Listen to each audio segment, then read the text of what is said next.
écoutez Radio Ma'arif.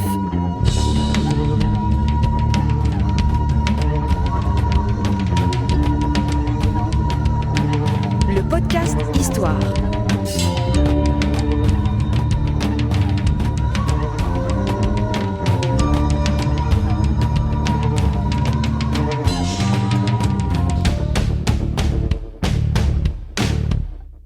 La saison 3 du podcast Histoire vous est offerte avec le soutien de Maroc Télécom. Bienvenue les amis dans un nouveau podcast Histoire de Radio Ma'arif. Nous sommes encore une fois heureux de vous recevoir, de vous retrouver.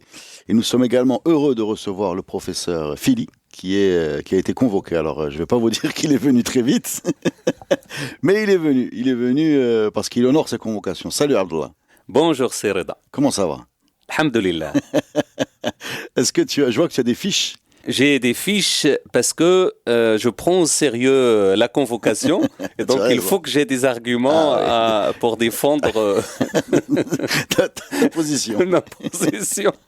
Bon, alors aujourd'hui on va parler d'un émirat, d'un État, en tout cas d'une entité qu'on voit surgir dans les podcasts. Tout le monde nous en parle très très régulièrement. On entend parler des Belrouata, mais on n'a jamais eu l'occasion de consacrer un podcast entier à cette entité. Et en tant que spécialiste du Moyen-Âge et des causes perdues, tu es chargé de nous éclairer sur ces gens, s'il te plaît. Alors déjà, comment il faut le dire? Parce que tu dis Belrouata. Alors, dans les sources, il y a soit Belrouata, d'après Ibn Hazm et Al-Bakri, au XIe siècle, et d'après Ibn Dihya, dans son livre qui s'appelle Le-Motrib, il les appelle, Al-Motrib, parce qu'en fait, en présentant les livres, on présente à chaque fois, on fait un titre qui rime, un titre qui attire l'attention, et il les a appelés Belrouata. Alors comment on va les appeler dans ce podcast? C'est dans le titre, c'est un problème. On va garder le nom usuel Belrouata et Birrouata en français, mais en réalité, historiquement, on peut les appeler Belrouata ou Belrouata. Le R et le L en berbère, et notamment dans le Znagi, ils sont interchangeables sans problème. Alors, donc on parle d'un émirat. Est-ce que le mot est correct? Un émirat. Voilà, Imara. Avec un émir. Voilà. Qui, si j'ai bien compris, tu me corriges, s'étend en termes de superficie ou de frontières entre, en gros, ce qui est Mohammedia aujourd'hui, jusqu'au sud, sur la côte, vers l'embouchure de l'ouest Tensift, c'est ça? Et vers l'intérieur des terres, jusqu'où à peu près? Jusqu'au Moyen Atlas. C'est grosso modo, en fait, c'est un espace très large et qui est situé entre Bourgreg, en gros, jusqu'à Omrbe. Mais il peut dépasser ses limites au moment où cette force politique, qui est en réalité le plus ancien émirat du Maroc, et il peut dépasser ses limites en allant jusqu'à Tensift, comme tu l'as dit, mais également au niveau est jusqu'au Moyen Atlas, jusqu'à ce qu'on appelle historiquement Fezez. Fezez, c'est quoi Fezez? Fezez, en fait, c'est le Moyen Atlas, c'est le terme historique du Moyen Atlas. Ça serait quoi aujourd'hui comme... Ça serait Khounifra, ça serait Azro. Historiquement parlant, il y a Qal'at Fezez aux environs de Khounifra. C'est un territoire très grand. Extrêmement grand. Et riche. Extrêmement riche au niveau agricole, et l'ouverture justement sur l'Atlantique lui offre de possibilités de commerce, mais on va y revenir certainement tout à l'heure par rapport à leur doctrine, etc. La doctrine religieuse n'empêche pas le commerce de se faire et de faire ces jours glorieux, bien que, bien évidemment, les distensions politiques et idéologiques et tribales sont là. Alors, comment tu veux nous commencer ce récit? Qu'est-ce qu'on sait sur cet empire? Alors d'abord, on part des origines en fait. Tous les textes s'accordent que l'origine de l'émirat, c'est bien évidemment les révolutions kharijites qui ont eu lieu une dizaine d'années avant le milieu du 8e siècle, c'est-à-dire aux alentours de 739-740, où les Amazirs, justement, sous l'égide d'un personnage qui s'appelle Maïsara al-Matrari, se révoltent contre les Omeyyades. Ils les ont chassés, ils ont gagné des batailles extrêmement importantes, au point où le Maroc, ou le Maghreb extrême, est autonome vis-à-vis du califat oriental. D'accord. D'une manière générale. À partir partir de cette période, l'ingérence du califat oriental est strictement terminée. Donc en fait, là, si on fait une petite parenthèse sur la conquête omeyyade, elle s'est plus ou moins mal finie en fait. Très très mal fini, et vous avez évoqué dans l'un des podcasts justement cette conquête qui a soumis les habitants du Maghreb d'une manière générale à un traitement extrêmement insupportable. Oui. Méprisant. Il les a considérés comme des musulmans de second rang. Or, il a imposé sur ces musulmans une capitation. Capitation, c'est un impôt, tu veux dire ? C'est un impôt payé en nature, généralement, avec justement soit l'esclavagisme justement des populations locales, notamment les femmes et les filles, et des récoltes, etc., etc. Donc c'est des traitements en fait rapportés par les textes assez anciens, au IXe siècle, les premiers.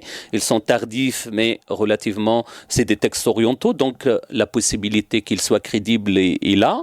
Mais en tout cas, on sent justement une animosité vis-à-vis de ce conquérant qui traite les populations locales comme il ne faut pas les traiter normalement comme un musulman. Parce que Maïsara en question, elle est partie en délégation voir le calife Omeyyade et il n'a pas été reçu. Et il a laissé une lettre sur place pour protester contre les gouverneurs omeyyades du Maghreb.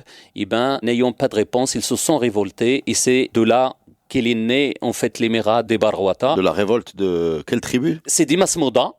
En fait, selon la tradition historique, même si Al-Bakri, au XIe siècle, les considère comme des Andalous. Et bien évidemment, le Bakri étant Andalou, il ne peut pas se permettre de trouver le bonheur en dehors de ses contrées. Et en dehors de sa hiérarchisation. Exactement. D'accord. Exactement. Donc, Maïsara va voir le calife omeyyade pour lui signifier son mécontentement de la gestion déléguée qu'il a dans son Maghreb Aqsa.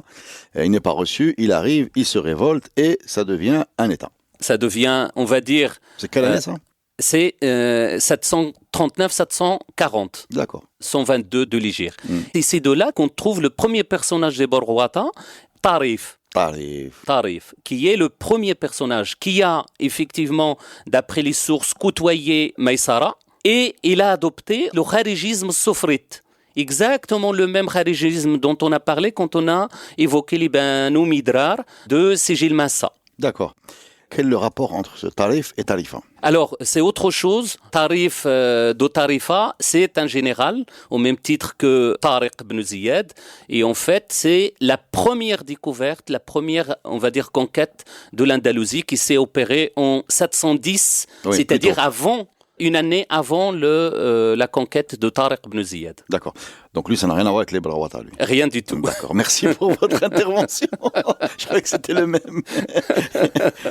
Pourquoi je n'ai pas اسمه طريف لا كان طرف بن العبد un poète de l'époque pré-islamique.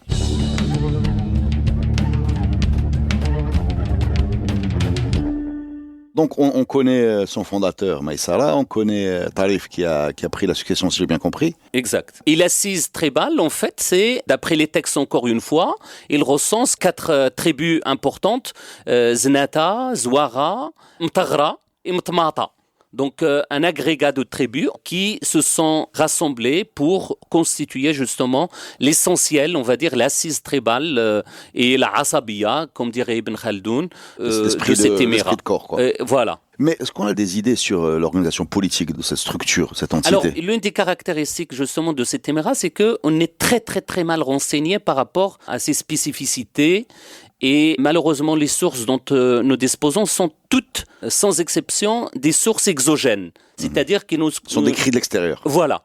À l'exception d'Al-Bakri, qui nous permet d'accéder à une relation d'un ambassadeur de cet émirat, il s'appelle Zemmour ibn Moussa, qui s'est rendu à Cordoue, chez les Omeyyades de Cordoue, et qui a laissé un rapport qu'Al-Bakri au XIe siècle a lu et a découvert et donc qu'il a beaucoup utilisé dans son livre. Al-Bakri n'est jamais parti. Al-Bakri n'ayant jamais quitté l'Andalousie, donc il s'est contenté en fait de synthèse, quoi. De faire une synthèse, mais à partir de documents qui sont à Cordoue. Et donc c'est des sources aussi qui sont tardives. On est milieu 8e siècle jusqu'au 11e siècle. Il y a quand même un espace énorme. Non, mais il y a un espace énorme, disons physiquement, il y a une durée de vie immense, vu que ce que tu nous décris, ça dure combien? 300 ans? Exactement. Voilà, exactement. C'est plus long que Sigil Massa. Oui. C'est plus long que Nkour. Exactement. À peu près pareil. On est dans un émirat qui a duré, qui a résisté, qui s'est un peu frotté avec ses voisins. Il y a eu les Idrissides. Exact. Voilà. Est-ce qu'il y a eu est-ce que ces gens commerçaient? Est-ce que ces gens guerroyaient? Est-ce qu'ils s'entendaient? Est-ce qu'ils discutaient? Comment ça se passait? Alors, il y a une caractéristique qui est vraiment importante que tu as signalée, c'est la longévité de cet émirat. Et il est certainement l'émirat le plus persistant dans l'histoire du Maroc jusqu'aux Almohades pratiquement. Les Almoravides n'ont pas mis fin à leur... Pas totalement, parce qu'on va découvrir plus tard qu'il y a quand même encore des restes de cet émirat. Pas forcément de l'organisation politique, mais au moins quelques restes que les Almohades ont dû confronter quand ils installaient leur autorité sur le Maroc, c'est-à-dire à la fin de l'époque almoravide.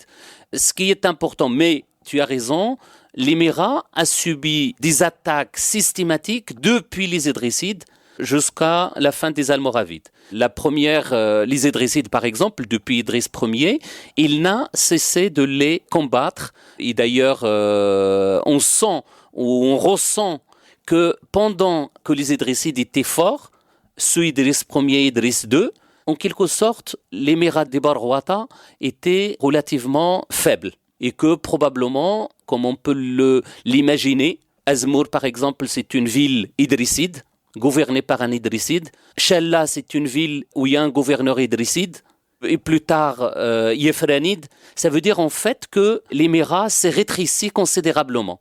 Il faut attendre vers le milieu du Xe siècle, jusqu'à la fin du Xe siècle, finalement jusqu'à l'avènement des Almoravides, pour pouvoir en fait estimer, parce que c'est très difficile, mais en tout cas à entrevoir un émirat puissant, un émirat qui est capable d'envoyer des ambassadeurs chez les Omeyyades ou les derniers Omeyyades de Cordoue, un émirat, il s'est rapporté par les textes, qui est capable de faire du commerce avec Sigil Massa, avec Armat, avec Cordoue, et qui a un certain nombre de ports atlantiques, genre Anfa, probablement, il date de cette époque, genre Fdala, qui date également de cette époque, etc., etc.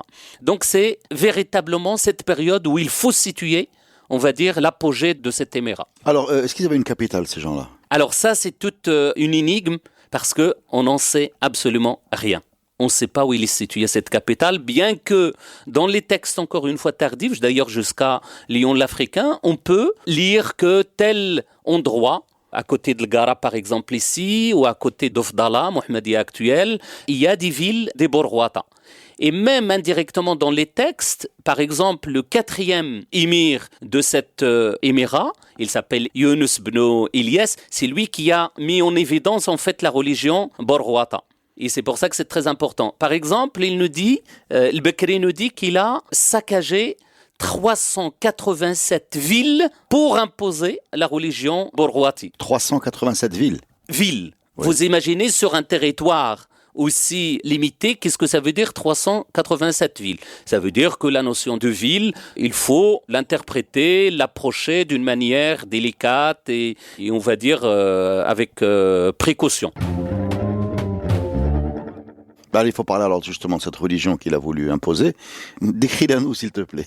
Alors, cette religion, d'après les textes, elle a été instituée par Tarif lui-même, mais il a demandé à ses descendants de ne pas la divulguer. Et ça, on revient au sens de taqiyya, les kitman, dans l'idéologie kharijite et même chiite, dans les minorités, on va dire, persécutées, de cacher camouflage. Un camouflage idéologique. En attendant le meilleur moment pour l'imposer. Et c'est le 4e émir qui a régné, qui s'appelle Yunus ibn Ilyas ibn Salih ibn Tarif. C'est lui qui va sortir de l'anonymat. Ouais. Et il exerce en quelque sorte, il a pratiqué un prosélytisme religieux exacerbant. On en a parlé, il a saccagé, d'après les textes, bien sûr qu'il faut relativiser, 387 villes. Mais en tout cas, il nous a donné, grâce à l'ambassadeur des Borwata à Cordoue, il nous a donné en quelque sorte les grandes lignes de cette religion. Je t'écoute. Quelles sont les grandes lignes de cette religion? Alors, les grandes lignes. On a un prophète. Oui. Donc, la prophétie existe. Et ils ont également un Coran. Et ça, c'est très important. Quelles sont les grandes lignes de ce Coran? On a... Le prophète, c'est le même. C'est Tarif, en fait. Ah, d'accord. C'est Tarif, le prophète. Non, pas Mohammed. D'accord. Non. Ah, oui, je croyais que c'était une variante, mais non, c'est une autre chose. On va revenir sur cette question. Mais en tout cas, ils ont un prophète ou un faux prophète, mais en historien, on n'a pas le droit de juger. On n'est pas là pour juger, on essaie juste de comprendre mais en tout cas, il y a le prophète. Deuxième chose, un Coran, qui est constitué de 80 sourates. Portant parfois les mêmes, on va dire, identités, les mêmes noms que les sourates du Coran musulman. Nuh, par exemple, sourate Adam, mais des sourates aussi qui paraissent aujourd'hui bizarres. Par exemple, sourate Dik, le coq, ou sourate Iblis, etc. Et donc, c'est un mélange du Coran qu'on connaît et d'autres choses qu'on ne connaît pas. J'y reviendrai, mais c'est très important de dire, par exemple, qu'ils ont 10 prières.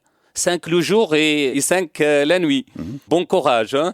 Et ils ont le jeûne du mois de Rajab.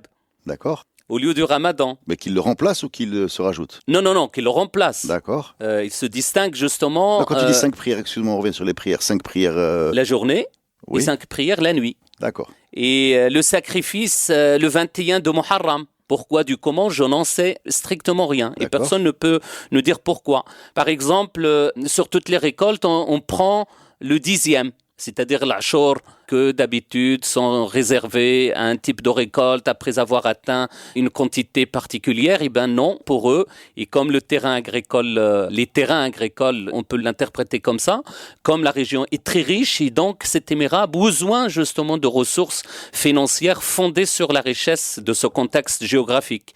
Par exemple, le mariage sans limite, sans limite de nombre pour les hommes, bien évidemment, de nombre de femmes. Du moment où il a la force, il le précise quand même, d'après cette relation de Zemmour ibn Moussa, il nous dit du moment où il a la force physique, il a force financière. D'accord. Continue, Alors, le divorce est sans restriction. Pour l'homme. La répudiation, encore une fois pour l'homme, là, c'est encore une fois le machisme, on va dire... médiéval. Même géologique de l'homme, en fait. Et il y a aussi la possibilité de se remarier avec la femme répudiée sans limite, à l'infini. Un autre élément, par exemple, c'est que le voleur est condamné à mort. Ah oui. Et le monteur est exilé. Et vous imaginez une société où on exile le monteur nos sociétés d'aujourd'hui. Je crois qu'il n'y aura plus personne, il n'y aura même plus d'exil, vu que tout le monde serait exilé. On aurait le statut de réfugié. Mais où? D'accord, continue. Alors, un trait commun avec la religion musulmane, la fornication est sanctionnée par la lapidation. D'accord. Il y a quelque chose avec les poulets, je crois. Oui, la question du poulet, déjà, on ne mange la tête d'aucun animal. On ne mange pas les têtes des animaux. Et le coq est détestable, juridiquement parlant, parce que c'est lui qui précise les heures de prière. Et donc, les heures de prière, il n'y a pas l'adhan, comme aujourd'hui, comme chez les musulmans, mais c'est le chant du coq, en fait, qui précise les heures de prière. Le poisson, il y a quelque chose avec le poisson, je crois. Alors, le poisson, il faut l'égorger. Dakat, c'est-à-dire, en fait, il faut l'égorger, on ne peut pas le manger comme ça, ce qu'on appelle la tahliya. Une fois pêché, à ce moment-là, s'il n'est pas égorgé, il n'est pas mangeable. On a fait le tour de... Oui, des préceptes de cette religion. D'accord. Oui. On est loin quand même de l'islam tel qu'on le connaît. Ou alors, je sais pas, parce que tu as précisé que les sources étaient exogènes. Oui. D'après certains historiens, je te livre ça, hein, tu sauras répondre mieux que moi, les particularités ou les bizarreries, en tout cas les bizarres, ce qu'on reçoit aujourd'hui comme des bizarreries, parce qu'on est dans un référentiel musulman, donc on a des surprises quand on entend parler de 10 prières ou bien de psaumes, bref. Ces bizarreries ont été amplifiées par le fait que ces gens-là ont toujours été décrits par leurs ennemis et les gens qui les combattaient, donc ils ont peut-être eu tendance à les faire passer pour hérétiques ou ridicules. Qu'est-ce que tu penses de ça? Alors, bien sûr, ça existe et malheureusement, on ne peut pas en juger concrètement. Tant que deux choses nous manquent. Un, des sources directes à l'exception de cette relation de voyage dont j'ai parlé, de Zmour ibn Moussa, une chose. Deuxième chose, aucune fouille archéologique ne vient, en fait. Oui. C'est un élément, c'est une ressource inestimable sur des sujets comme ceux-là.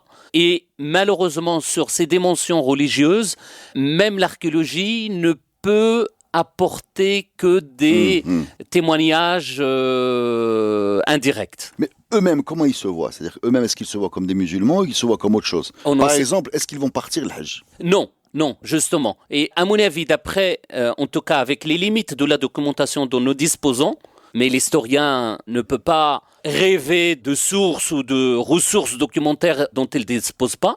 On utilise ce qu'on a sous la main et donc en essayant de le critiquer, etc., en mettant à chaque fois des questions, en le critiquant en interne et en externe. Mais en réalité, on n'a aucune idée de comment ces gens-là se considèrent eux-mêmes.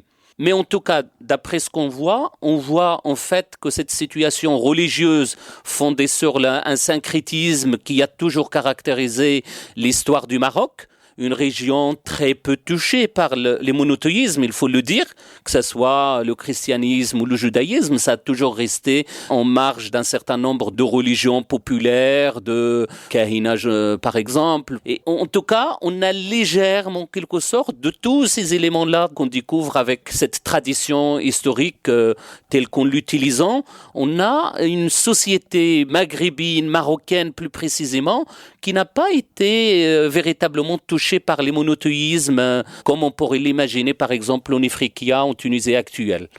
Et donc, ça reflète une réalité. Il faut savoir par exemple qu'au XIe siècle, on a encore en Atlas des gens qui adorent le bélier. Oui. On a encore des gens qui s'adonnent... Le bélier, c'est pas l'Atros, c'est comment il s'appelle le dieu bélier? Akouch. Akouch, voilà. Oui, et le terme de Amour Noukouch, Mourrakouch, en réalité, reflète cette réalité profonde, une caractéristique de l'histoire du Maroc. Il faut savoir, par exemple, dans les Romara, il y a Hamim, qui est un faux prophète. En tout cas, dans l'histoire du Maroc, il est vraiment jonché de ce genre de faux prophètes, de Mahdi, Et ceux qui réussissent sont bien évidemment peu nombreux par rapport à ceux qui échouent en cours de route. Non, mais déjà, il faut quand même... C'est dur de se mettre dans l'esprit de cette période, mais l'islam, il date de très peu de temps avant ça. C'est-à-dire que quand Tarif, c'est-à-dire que l'expérience du prophète de l'islam, a dû donner des idées à beaucoup de gens. C'est-à-dire qu'aujourd'hui, ça a l'air complètement bizarre de lancer une religion ou bien de se prétendre émissaire divin, mais à l'époque, comme on n'est pas très longtemps après ça, et quand on voit l'impact et le pouvoir que ça a donné, ça pouvait donner des idées à beaucoup de gens. Et même actuellement, on l'a déjà signalé une fois, il y a encore des Mahdi, des faux Mahdi, et ceux des formes différentes. Ce texte saint, comment il s'appelle cette religion? Comment ils s'appellent eux-mêmes? On ne sait pas. Hein. On ne sait pas. D'accord. On sait pas. Est-ce que ce texte existe? Est-ce qu'on peut? Non, malheureusement. Ces fameuses sourates de Dik ou Iblis? Non, on n'en a pas. On en a parlé dans la tradition historiographique, genre type le Bakri, mais malheureusement, on n'a pas accès à ces textes. D'accord. On n'a pas accès à ces textes. C'est dommage. C'est très dommage et c'est un vide, encore une fois, qu'il faut reconnaître. Ça, c'est une limite. C'est pour ça que d'ailleurs, les jugements de valeur l'emportent sur la vraie démarche historique. Oui, jugement de valeur, voilà. Mais parce que ces gens-là, en fait, ils ont mauvaise réputation. Exact. Ils ont une très mauvaise réputation. Au point où, d'ailleurs, Ahmed Taoufik, dans son... Le ministre, qui est avant tout un historien, célèbre historien, avant même qu'il soit romancier, qui est aussi une de ses casquettes importantes. Il dit que Boulrouata ou Bourrouata nous renvoie en fait à Boulrouat, c'est-à-dire en fait celui qui est dévié. En gros, un kafir, c'est-à-dire un jugement de valeur. Ça veut dire en fait que même le terme lui-même, c'est quelque chose, c'est un jugement de valeur qui a été appliqué à cette entité, à cette émirat. Il faut chercher, encore une fois, l'une des issues, on ne risquerait pas de trouver un document qui date de l'époque médiévale et qui nous décrit et qui nous dépeint les caractéristiques de la religion ou de l'émirat de Bourrouata. Ça, à mon avis, Faut pas rêver. Il ne faut pas rêver. Mais l'archéologie peut apporter des choses. Et je sais, par exemple, que ce soit le professeur Siraj ou le professeur Achaban de l'université d'Ain Chouk, le professeur Siraj de l'université de Mohammedia, travaillent sur ce sujet. Le professeur Siraj a publié ses recherches sur notamment les cimetières de la région de Mohammedia, etc., qui présentent des motifs, on va dire, qui posent un certain nombre de problèmes, qui sont différents, voilà, qui posent, certes, il les a considérés comme des Borwata, mais en quelque sorte, qui ont la limite, en fait, chronologique, qui posent des problèmes chronologiques. D'où la nécessité d'engager un travail de réflexion. Le professeur Achaban fait depuis des années de recherches sur le terrain, sur ces questions. Il dit qu'il a découvert un certain nombre de sites, mais malheureusement, il n'a pas publié le travail. Or, avec les techniques archéologiques actuelles, ne serait-ce que les tessons de céramique, ils sont capables de te dater un site comme un C14, et parfois même mieux qu'un C14. Eh ben vas-y, qu'est-ce que tu fais ici? Eh ben il faut arrêter de te convoquer. Il faut faire le travail de terrain, et ça, c'est effectivement la seule issue. Et c'est très bien que les deux professeurs s'engagent et engagent réellement une réflexion de terrain pour une fois sur un sujet épineux et qui posera toujours problème. On a parlé de doctrine, de religion. Est-ce qu'on peut parler de seconde de puissance militaire, de force de combat? Parce que ces gens ont quand même duré 300 ans. Ils ont eu quelques adversaires sévères, coriaces. Je pense en particulier aux Almoravides qui avaient une puissance militaire bien connue. Ça veut dire qu'eux aussi étaient très costauds. Est-ce qu'on sait sur quel type de structure ils appuyaient cette capacité de résistance, ou en tout cas de défense de leur territoire? Alors, c'est réellement un atout considérable de cet émirat, vraiment l'organisation militaire, qui s'élève, d'après les textes, à 12 000 cavaliers. Ah oui. Ce qui est sérieux. Énorme, ouais. Énorme pour une armée d'un émirat, c'est considérable. Il a la capacité de défaire pratiquement tous ses ennemis, et s'il n'a pas la capacité de défaire, il a une capacité de résistance que les Idrissides n'ont pas eue, ou que les Midrarides n'ont pas eue. Il faut dire qu'ils ont subi les attaques à la fois des Idrissides, oui, des Yéfranides pendant des années, des Maghrawa, à partir de la fin du Xe siècle jusqu'au milieu du XIe, et des Zérides, les vassaux des Fatimides. Ils étaient où les Zérides? Les Zérides, en fait, c'est dans le territoire fatimide. Une fois que les Fatimides ont quitté le nord de l'Afrique pour s'installer en Égypte et construire le Caire, eh ben, ils ont laissé sur place les Zérides dans la Tunisie et Algérie. D'accord. Et dans la capitale occidentale est Qal'at Banu Hammad. Elle est où Qal'at Banu Hammad aujourd'hui? Banu Hammad en Kabylie, pas très loin de Bijaya.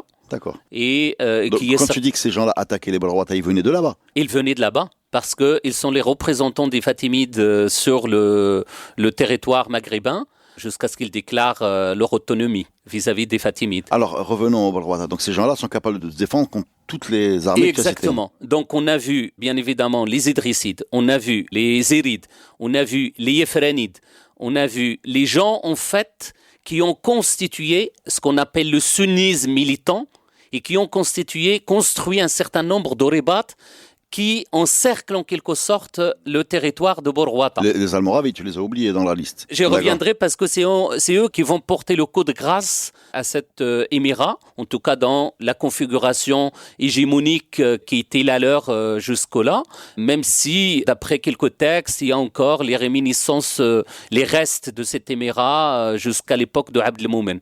Mais en tout cas, on sait que ce sunnisme militant, qui a gouverné Ribat Tet, par exemple, Ribat Shella, Ribat Shakir, dans la région de Chichawa. Pas très loin entre Chichawa et Asfi, Ishmaïa plus précisément. Donc ça c'est les ribats d'encerclement. D'encerclement. D'accord. Et plus tard, ces ribats vont se transformer en émirats. Par exemple, les émirats Yéfrani, d'Imrawa, d'Armat, de Tadla, etc., qui ont véritablement limité l'extension de Fazaz, de Moyen Atlas, etc., qui ont encerclé, c'est la barrière sunnite pour entourer les Balrouata. Exactement. Et donc, c'est comme ça que je comprends. Exactement. Et donc, pourquoi je l'ai appelé le sunnisme militant? Parce que sa revendication principale, c'est de lutter contre les Borwata. D'accord. Mais l'hérésie, donc... Non, mais lutter, oui, mais ils ont eu du mal à lutter. Alors, est-ce que ces fameuses 12 000 cavaliers, on parle de quoi? Est-ce que c'est un peu les héritiers de ce que les Romains appelaient la cavalerie numide? C'est-à-dire c'est des gens qui vont très vite à cheval, qui tapent et qui retournent. C'est fondé sur ça, en quelque sorte. On n'a pas véritablement une description détaillée de cette force militaire, mais en tout cas, il paraît qu'il est très efficace et on est dans un territoire relativement plat. Ça veut dire la capacité de cette cavalerie d'intervenir et de reculer dans un terrain plat est beaucoup plus facile que ce qu'on peut faire, que ce qu'on peut voir par exemple dans les zones montagneuses, montagnardes, etc. Donc c'est très important de signaler le caractère plat justement. Oui, c'est la plaine c'est la plaine du Chaouia, de Tamsna, qui nous permettent justement, d'ailleurs le territoire s'appelle Tamsna, qui permet justement à cet émirat de s'imposer beaucoup plus facilement une fois attaqué. Parce que on n'a pas l'impression, en tout cas d'après ces textes, encore une fois, qui sont ce qu'ils sont, on n'a pas l'impression que les Borwata ont cette tendance à attaquer ses ennemis. Ils se défendent. Ils se défendent. Et cette capacité de résistance, en fait, est beaucoup plus facile une fois, en fait, dans le territoire plat comme celui qui est le leur.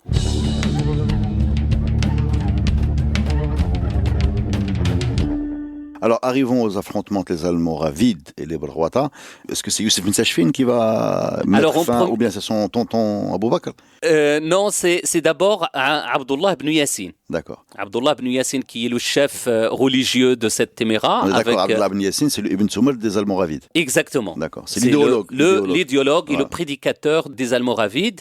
Yahya ibn Omar. À la base, c'est les deux personnages qui ont porté en quelque sorte l'idéologie et donc la force. Yahya ibn Omar, c'est le militaire et Abdullah ibn Yassin, l'idéologie et le militaire aussi, parce qu'il participe. On n'a pas cette séparation du militaire et du religieux à cette époque. Et bien évidemment, dans les affrontements, Abdullah ibn Yassin a trouvé la mort. Et d'ailleurs, sa tombe, il est encore vers Krifla, près de Roumanie, en fait, au nord de Rabat. Et là, contre les Borwata. Contre les Borwata. Il a été tué sur le terrain de bataille avec les Borwata. Ça veut dire en fait que la force militaire au milieu du XIe siècle est quand même encore considérable de cet émirat. Mais tu as dit quand même que c'est les Almoravides qui vont réussir à aller... Donc c'est après... C'est après Abdullah ibn Yassin. Et donc c'est Abou Bakr ibn Omar. Oui. Et après, bien évidemment, après lui, Youssef ibn Tashafin, qui ont porté les coups les plus douloureux à cet émirat. Ils l'ont limité dans l'espace et même, j'allais dire, ils ont dispersé en quelque sorte le sens même de l'émirat ne va pas préexister aux Almoravides. Donc ça, c'est ça la fin plus ou moins. Tu dis, il y a quelques persistances qui durent jusqu'aux Almohades. Exactement. Mais le gros du territoire... Il a été anéanti par les Almoravides. Et bien évidemment, il faut voir qu'est-ce que ça représente. À l'époque, en tout cas, un émirat, un État en constitution, les Almoravides, qui ont déclaré dès le départ que leur objectif est le djihad. Et surtout ce djihad contre qui? Contre ce qu'on considère comme les hérétiques. Et donc c'est véritablement une bataille acharnée d'un État en constitution, les Almoravides, dont l'objectif est réellement de unifier et qui ont fondé leur idéologie sur le djihad. Et le djihad est beaucoup plus valable en quelque sorte et il y a plus de sens à partir du moment où on considère que l'autre est hérétique. Exactement. On a parlé des émirs, tu nous as parlé de Tarif, tu nous as parlé... Est-ce que tu as des gens à citer dans cette liste? Oui. Des noms qu'on devrait connaître? En tout cas, c'est très difficile de reconstituer chronologiquement, en fait, la généalogie des Borwata. Mais en tout cas, on en a 12 personnages. 12 personnages, visiblement d'une même famille, d'après les historiens, mais très sincèrement, c'est très difficile de l'affirmer. C'est très difficile de l'affirmer. À partir de Tarif, on connaît sa date d'accession au pouvoir, 122-123 de l'Hégire. Il y a Saleh, dont on ne connaît pas la date de l'ascension d'accès au pouvoir, mais on connaît la date du décès, 128 de l'Hégire. Ilyas, 128-176 Donc un long règne de Ilyas, le troisième. Le quatrième, Yunus, le prédicateur, le prosélyte, etc. 176-195. Celui qui a détruit les douars, enfin les villes. Et c'est les villes. les villes, ouais. Donc j'imagine que derrière ta tête, il y a derrière ville, il faut lire douar. Voilà, je l'ai dit spontanément. Non, parce que 387, c'était ça le chiffre. C'est ça. Voilà, j'imagine, un par jour. Si c'est une ville, tu as une semaine, un mois. Oui, exactement. Ouais. Donc après, il y a une autre lignée. C'est ça aussi la caractéristique, c'est que, à vrai dire, je ne sais pas sur quoi les historiens ont fondé cette séparation. Il y a une lignée qui finit par Yunus, le prosélyte, et commence une autre lignée qui commence par Lyasa, son fils Mu'ad, Abu Rafir qui prend le pouvoir en 270-300. C'est-à-dire, en fait, entre Yunus, qui est décédé aux alentours de 195 de l'Hégire, jusqu'à 270, il y a un vide énorme dont les historiens n'expliquent pas la raison d'être. Donc, ça veut dire, en fait, qu'on a plus de questions que de réponses quand il s'agit de cet émirat.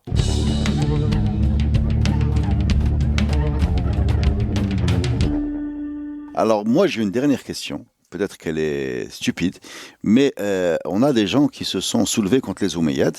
Donc, on a quelque part, en parallèle de ce podcast et d'autres podcasts, parce que tout en fait converge, même si les voix sont différentes, on a quand même l'impression qu'il y a une tendance qui se dégage pour dire que la conquête omeyyade n'était pas un festival d'amour et d'amitié. Voilà, ça s'est pas très bien passé. Il y a eu des heurts, des plaintes, des assassinats, des résistances, etc. Et pourtant, tous les prénoms de tous les gens que tu nous cites deviennent arabes très vite. Tous les prénoms sans aucune exception. C'est-à-dire que on parle de Younes, enfin je vais pas tous les citer, mais comment tu peux m'expliquer que les prénoms et depuis cette époque-là, alors bien sûr il y a encore des prénoms d'origine amazigh encore aujourd'hui au Maroc, mais 100 ans après des affrontements très durs avec les Omeyyades, les prénoms des Amazirs aient changé. Alors ça a changé dans la tradition scripturaire, c'est-à-dire écrite. Mais en réalité, quand on revient, pas forcément pour cette époque, mais par exemple à l'époque almohade, quand on revient à la généalogie d'Ibn Tumart lui-même, Tumart, c'est pas un nom arabe. Donc il y a les deux à la fois, en quelque sorte. Il y a Ibn, c'est vrai, mais Mohamed Cheikh, même après, Mohamed Cheikh, ça n'existe pas. Ça veut dire quoi, Cheikh? Ça n'existe pas. Mais en fait, il s'appelle Amrar. Ça veut dire le vieux, le grand, le chef.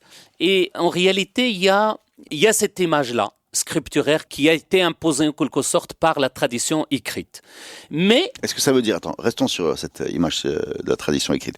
C'est qu'à partir du moment où on écrit en arabe, quel que soit ton nom, on va te donner un nom arabe. C'est ça ce que tu veux dire? Ça veut dire qu'il y a une Kousseïla, en quelque sorte, ça n'existe pas en tant que Kousseïla. Il s'appelle Axel. L'Kahina Axel Bnou Lemzem.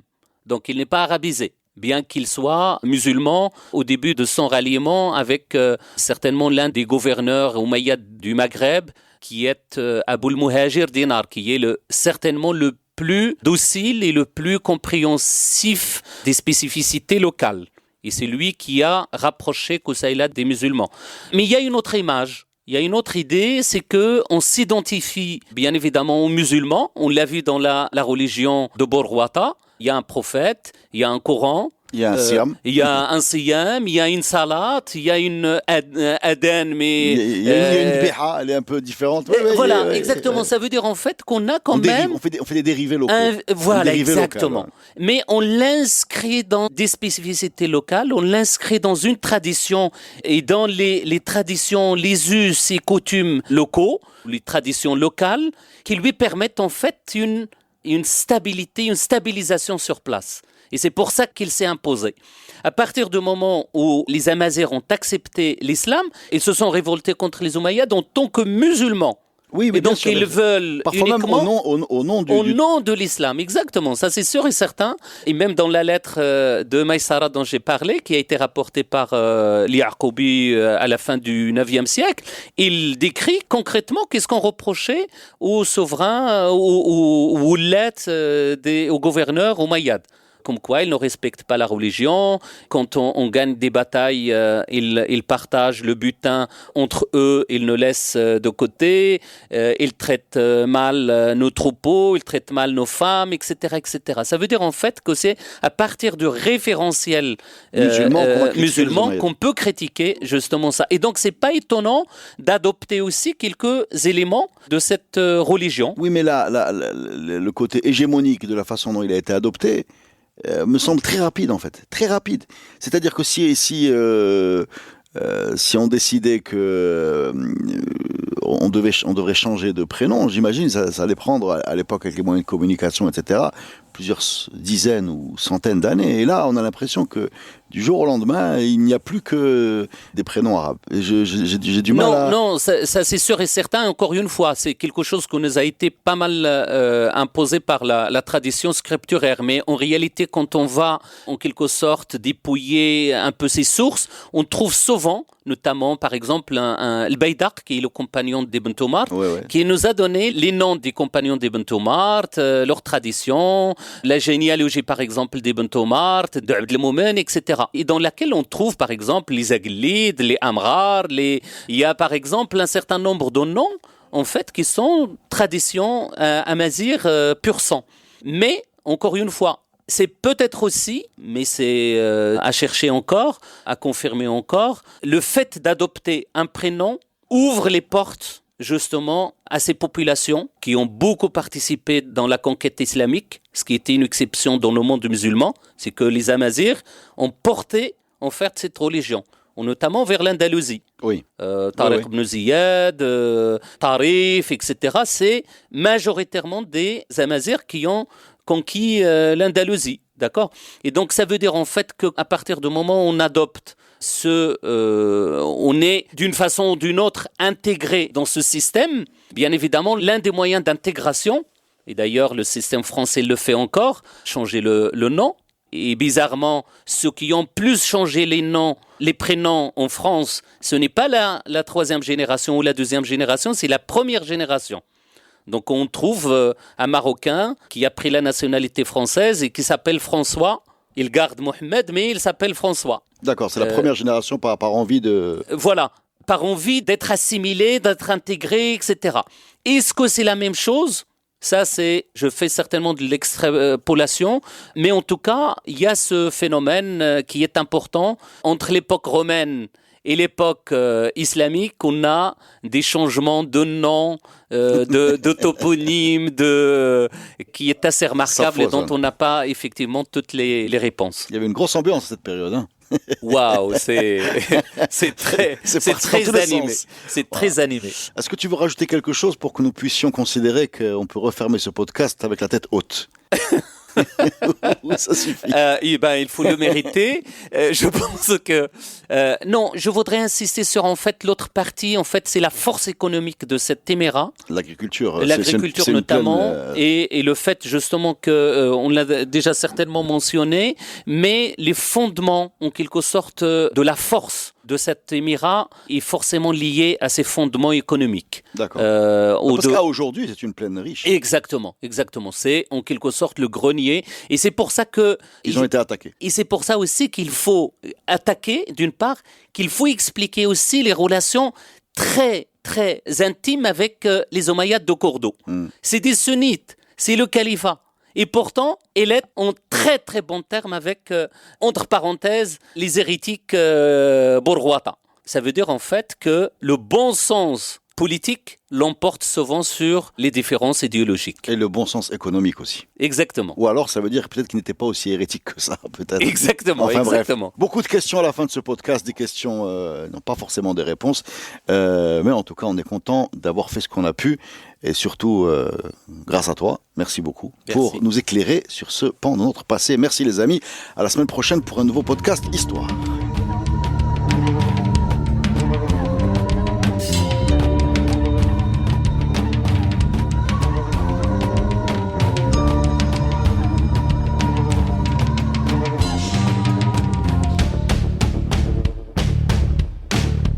La saison 3 du podcast Histoire vous est offerte avec le soutien de Maroc Télécom. Maroc Télécom, un monde nouveau vous appelle.